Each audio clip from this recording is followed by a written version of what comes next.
Well, here we are then. Life in the Championship begins today. I am your new manager of Bristol Rovers.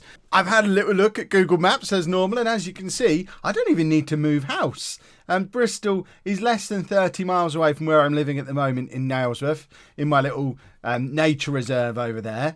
But the problem with the drive is it takes me past a number of KFCs and McDonald's, and I'm trying to keep this vegan thing going. I don't think it's going to last very long because, I like chicken, I like steaks, that kind of thing. But I don't know if I can live with a 45-minute commute every day. Seems like a lot of hassle. Plus, considering the amount of money I'm now earning at Bristol Rovers, all of a sudden we can borrow £1.6 million as a mortgage, which puts us into a whole different realm of property if we have a look at what is available for us in Bristol. We're going to live in this house, a 5-bedroom detached house, just the £1.65 million. This is a far cry from the garage we were living in St Albans just 3 years ago. Look, there's more chairs than I have people, and that is a ridiculous situation for a house to present. I wonder if the chairs come with it. I don't need all the chairs. Look, there's chairs everywhere. Is this what rich people do? They just spend all their money on chairs. Why do rich people need... There's another one. Why do rich people need to sit down so much? 2 sinks? My word, I could clean my teeth at one and spit into the other. I am living the high life now, boys and girls.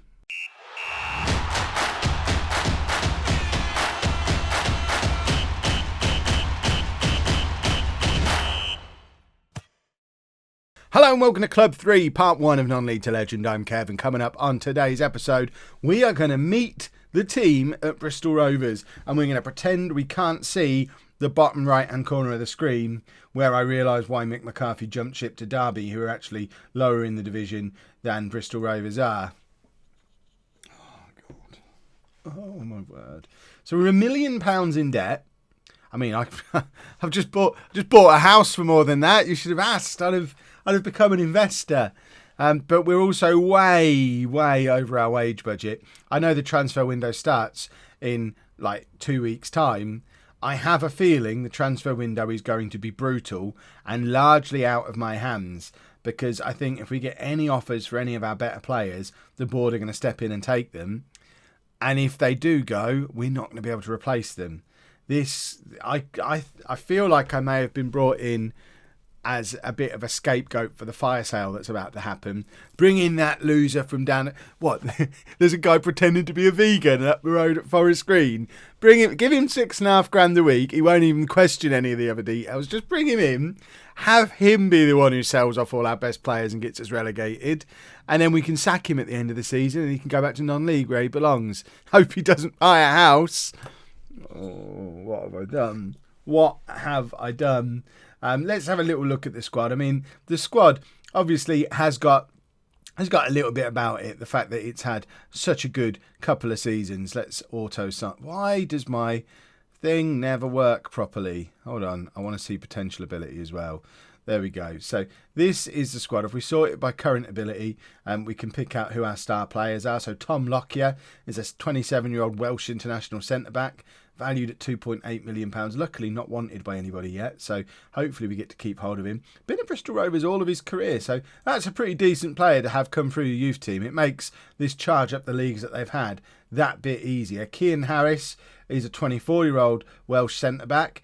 Also, we've got a couple of good Welsh centre-backs. The problem is this one is wanted by Millwall.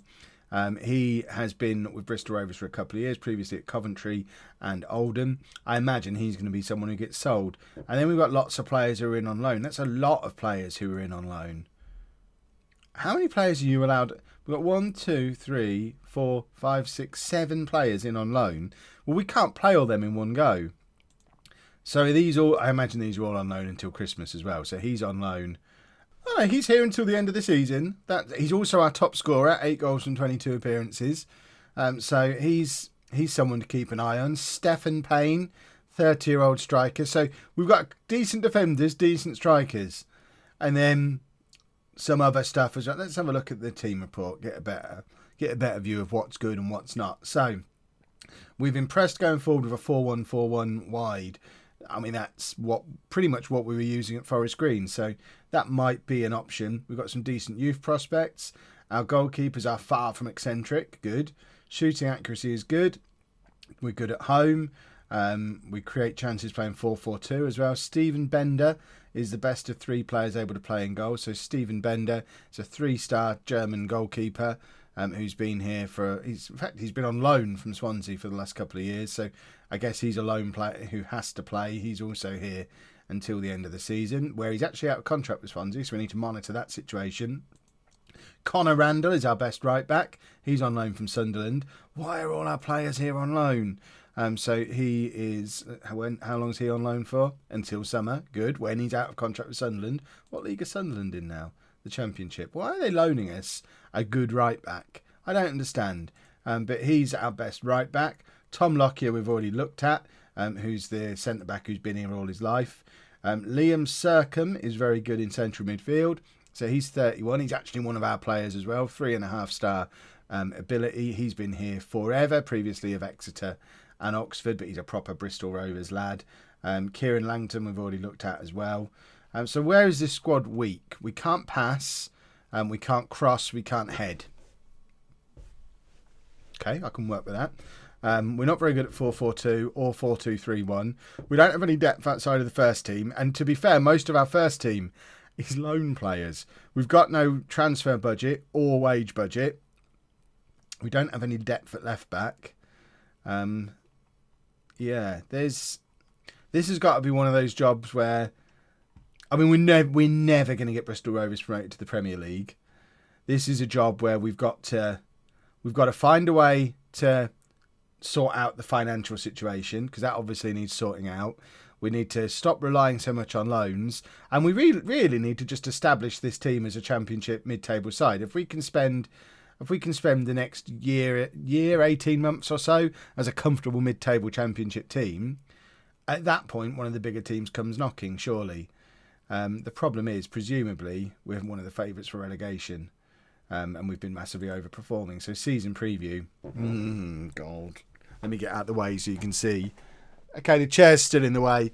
I mean, it's disgusting. We are strong favourites for relegation. What have I done?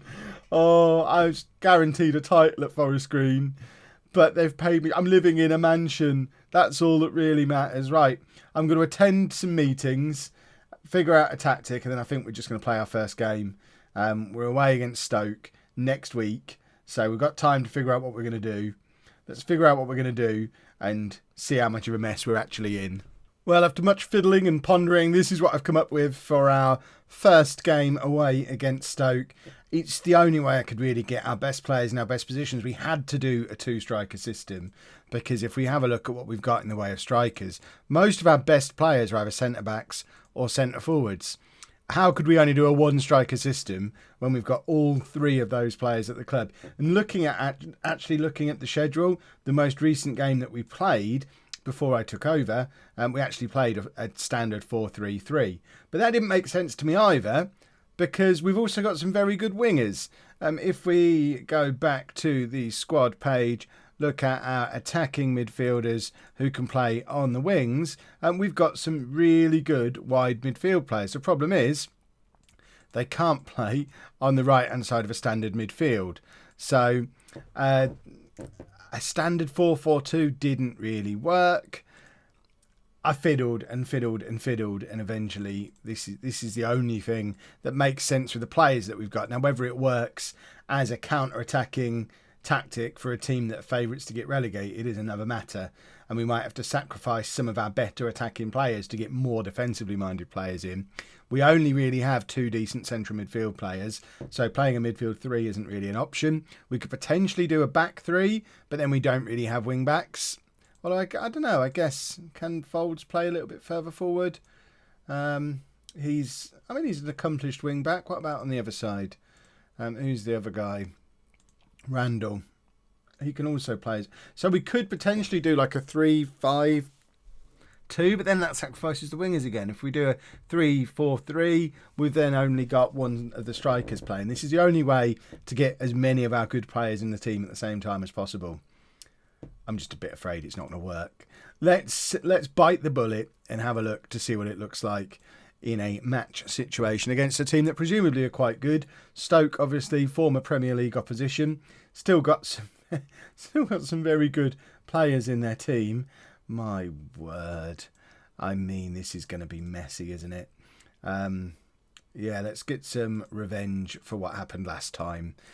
Obviously, I don't know what happened last time, but it would be nice to get revenge all the same. We're actually above Stoke in the league, so they're a team that aren't necessarily in the best of form, although they've got some players that you'd have heard of. They're not necessarily that much better than... Because, our better players are very, very good. Certainly for us. It's just whether or not I can get them playing in a system that works. Because obviously Mick McCarthy had 2 years to do it, and he took a little bit of a while to get going. His first half a season down in League One, they didn't get promoted that year, did they? It wasn't a major turnaround like what I did at Forest Green.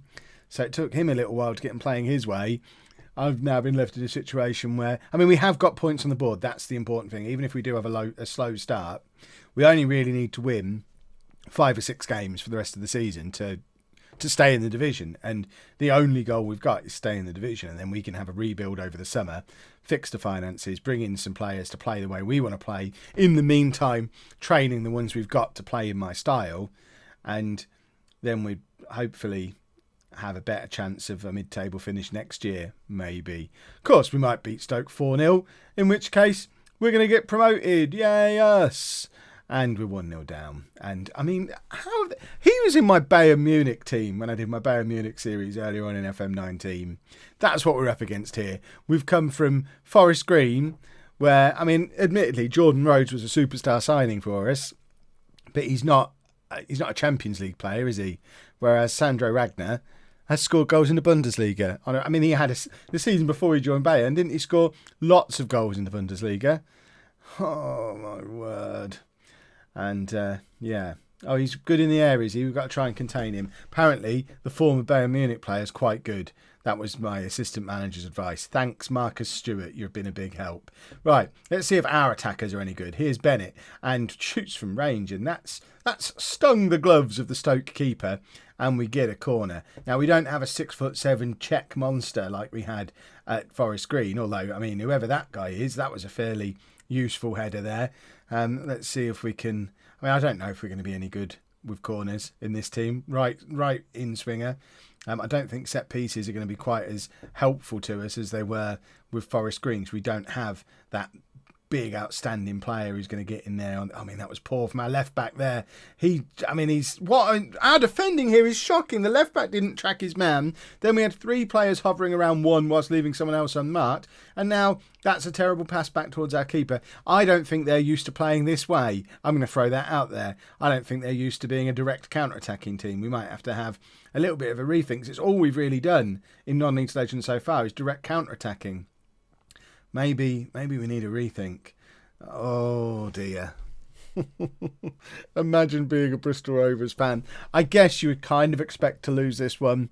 I expected to lose. I don't want to get absolutely thumped, but maybe we do that. Maybe we just try and make a 4-3-3 work, which presumably has to be quite an attacking formation. We've come here counter-attacking, quite negative-minded, but with 4 attacking players on the pitch, which is probably counterintuitive straight away. Maybe we just have to go for it and abandon the wingers. But here we have another corner. And, we are pretty... These 2 centre-backs that we've got, they're pretty useful getting on the end of these corners. And we've hit the crossbar through pain, and it cannons back behind for another corner. If we can get a goal back before half-time, I'll start to feel a little bit more hopeful. Bennett, hopefully with another in-swinger. It is another in-swinger, and it's another header, but it's straight at their keeper. But we are... we're a bit of a threat here. Tavernier has been rubbish. That kind of makes up my mind what I want to do for this second half, because I was toying with the idea of going to the 4-3-3 anyway. The fact he's had such a poor game. Can Kyle Bennett... I wonder if we can... We could do a 4-3-1-2. No, we're not going to do that. We are going to take him off, though, and bring this guy on, who's our other striker. And we want to do... I want this. And you can be a pressing forward in there. That's an attacking front line, if ever I saw one. And the problem is another midfield player. I don't know Is he a midfield player? He could potentially be the one who comes back. Can Bennett come back and play in midfield? Not really. Let's bring him on, who can. You can be... Oh, he wants to be a roaming playmaker, does he? Right, well, you can be a... I mean, this is looking eerily familiar to those of you who've watched my previous series. All we need now is to drop Payne back. And what have we got here, boys and girls? But let's be more positive with it as well. And see, I mean, it's a double half-time change. Let's see if playing in a 4-3-3, really taking advantage of the fact that we've got some very good strikers. Let's see if that is a difference maker. Let me know down in the comments what you'd be doing with this group of players. I think, should we be... The 4-3-3, as tempting as it looks, it does rule out those wingers that are very good. But neither of them played well today. But then nobody played well today. Perhaps we need to change the system around. Perhaps we need to just stick the 3 strikers up and kick the ball up for them to chase and have the other 8 players all playing very defensively. But again, it then rules out the wingers, who we're paying for, remember. We're in financial trouble and we're paying all these loans. Right, Foles hasn't played well, so Lottie can come on at left back. And let's show some passion. Show me that you want to do this 4-3-3. Because if you want to do it, we might do it. We've been another threat from a corner. It's really been our only attacking threat has been with these 2 big centre-backs from these corners. But Stoke are catching us on a counter-attack here. Hopefully we've had time to get our defenders back. But they are coming at us down this left-hand side. Lottie heads clear. Hackney heads it a little bit further. But we've got nobody further ahead. But Hackney intercepts again. And now it's with Langton, who lumps it forward towards absolutely nobody. Brilliant. You'd think these 3 strikers would be used to playing together and would know how to find each other. And Sandro Wagner, I think that's his hat-trick. That is his hat-trick. I mean... Welcome to the Championship, boys and girls. This is the calibre of player that you're coming up against now. No more of this. Oh, I miss League 2. I want to go back to Forest Green. Can I keep the money from Bristol Rovers but keep my job at Forest Green? That's what we all really want. Oh, right. This might be our misstep. Every non-league legend, we have a managerial misstep. We take a job that I perhaps shouldn't have taken, but the money means we've had to take it. But it's got a bit of a tour feel around it. For those of you who've been around for a while, I've just bought a big house at a club that I've overachieved a little bit, playing a way that I don't know how to play. Will we make it to the end of the season? I need a proper think about what to do here. The transfer window opens in a couple of days' time, and this is the Boxing Day fixture. So I need a plan going into that transfer window. We've got no money, but we could be about to lose some players.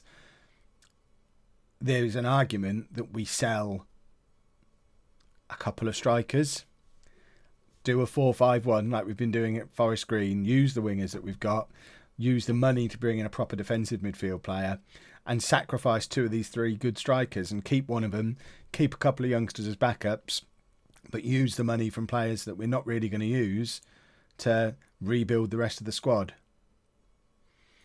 Let me know down in the comments. What would you do? What should Kev do? Because we weren't very good there, were we? There is work to be done. Let's shout at them. All of them are positive. Yeah, let's say that. I can't fault your performance. I can. I've got lots of things to say about it, but I don't want to upset you. So, much planning ahead. If you've enjoyed that, please make sure you leave a nice big thumbs up on there for me. Subscribe to the channel for daily Football Manager videos. And thank you very much for watching.